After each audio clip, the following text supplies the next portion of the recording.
Thought it was a really good match. Our team did a great job of defending Wisconsin. We were much improved in that area, but they had the home crowd. They made some big plays when they needed to, and they played great. And they've proven to us that they're the best team in the Big Ten this year, and so we wish them the best in the Final Four. And again, I asked my team to come in here and compete and can play with courage, and I couldn't be more proud of the effort they gave tonight. Questions for Nebraska?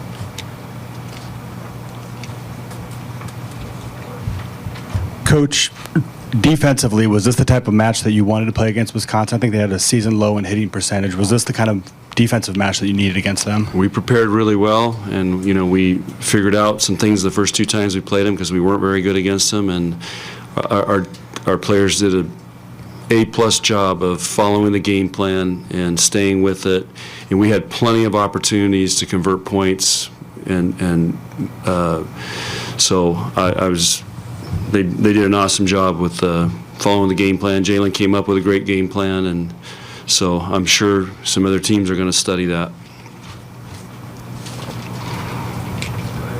Lexia, what did Wisconsin do that caused you guys the most stress tonight? I think they just have a lot of attackers, and they're a great team, and I'm trying to stay focused on our side of the net and what we can do better next year. But obviously they're a great team, and they have a lot going for them, and I'm excited to see how far they get for the Big Ten. John, it seemed like the first 2.5 sets, there were a lot of attacking errors, maybe more than you guys usually commit. Was that part of, not part of the game plan, but was that maybe a symptom of the game plan that you guys were taking chances and taking big swings against this team? Yeah, that was a little bit of it, but you got to give Wisconsin credit. They made some great digs, and when teams are digging you and pressuring you, you try a little bit harder. And again, I think if you look at our team as a group, we're getting better in these matches and growing from it. But this whole group returns, so. I told them, I put a football field up on the whiteboard and said, okay, now we're at the 50-yard line, and here we go. We got another year, and, goal is to get to Omaha. So I just think we'll learn from this, and sometimes you try too hard. But, again, Wisconsin deserves a lot of credit where they had their block, and they're very good at digging and transitioning, which it just makes you try harder to kill the ball when you're not killing it. But we had some great swings tonight. We decided, we were not going to – we're going to be aggressive in attack, and so some of that is you might make some more errors.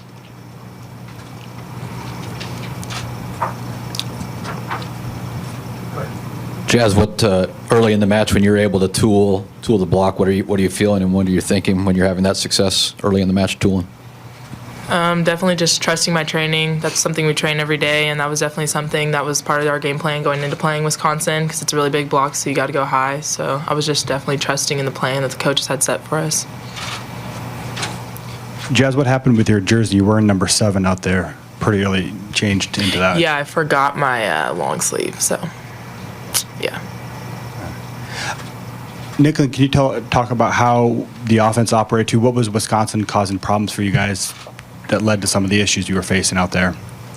I just thought they really set up their block and D really well, and they scouted us and they knew what we were going to do. And in those long rallies, they were better in transition than we were, and took better swings than we did in those situations. And I got to do a better job putting my hitters in better positions to take those swings.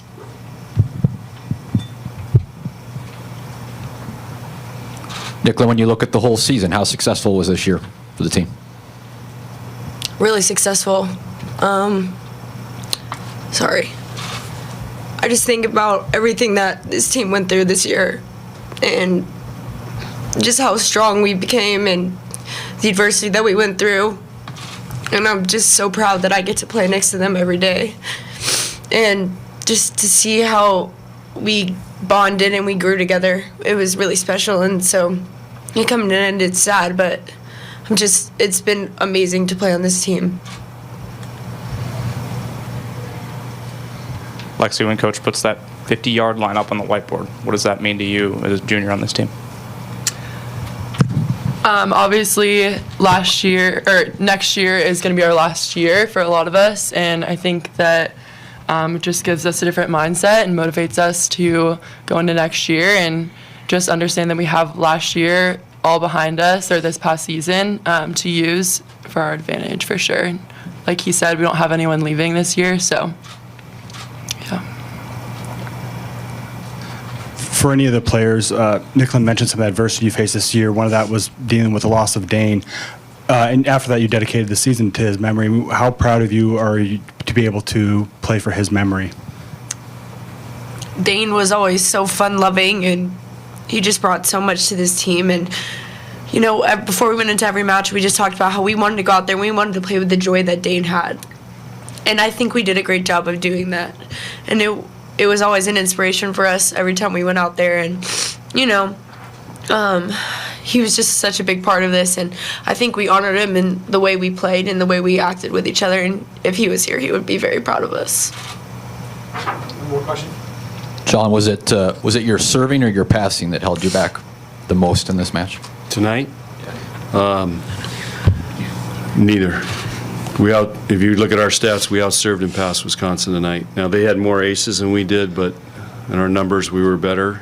And if you'd have told me we're going to outserve and pass them and they were going to hit below 200, I would have liked our chances.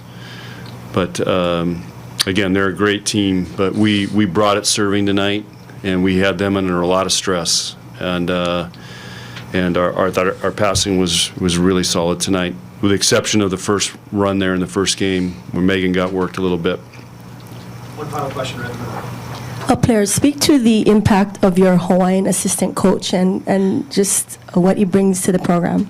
Which Hawaiian bro are you talking about? Yeah, you got a couple. Jalen, Yeah. I guess. You can speak about Jalen. Jalen loves his job.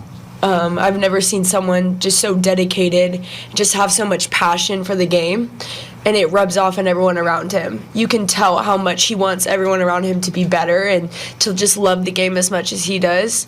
And he just brings this energy that we need sometimes, and he's been such a great asset to this team. Hi, this is Jason Jorgensen, Sports Director at KRVN. Thanks for watching this video on our YouTube channel. Now, to keep up to date with all of the things we have going on in terms of sports, we invite you to subscribe to our channel. All you need to do is hit the little red button in the corner.